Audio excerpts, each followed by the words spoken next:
Hi friends, మనకు black holes గురించి తెలుసు. వాటిలోకి ఏది వెళ్ళినా తిరిగి రాదు. చివరికి కాంతి కూడా వాటి నుంచి తప్పించుకోలేదు. కానీ బ్లాక్ హోల్స్ స్వభావానికి వ్యతిరేకంగా ఉండే వైట్ హోల్స్ గురించి మీకు తెలుసా?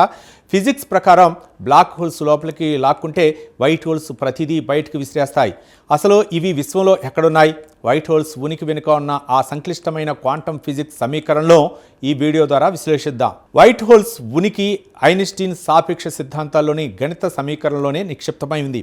ఐన్స్టీన్ ఈక్వేషన్స్ ప్రకారం ఒక బ్లాక్ హోల్ ఉంటే దానికి సరిగ్గా వ్యతిరేకంగా పనిచేసే వైట్ హోల్ కూడా ఉండటానికి అవకాశం ఉంది.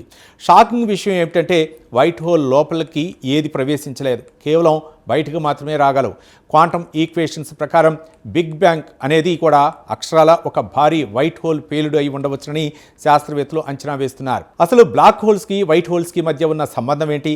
శాస్త్రవేత్తల ప్రకారం ఒక బ్లాక్ హోల్లోకి వెళ్ళిన పదార్థం వార్మ్ హోల్ అనే కాస్మిక్ టన్నెల్ ద్వారా ప్రయాణించి మరొక వైపు వైట్ హోల్ ద్వారా బయటకు వస్తుంది. ఆసక్తికరమైన విషయం ఏమిటంటే దీని ద్వారా కోట్లాది కాంతి సంవత్సరాల దూరాన్ని క్షణాల్లో దాటవచ్చు.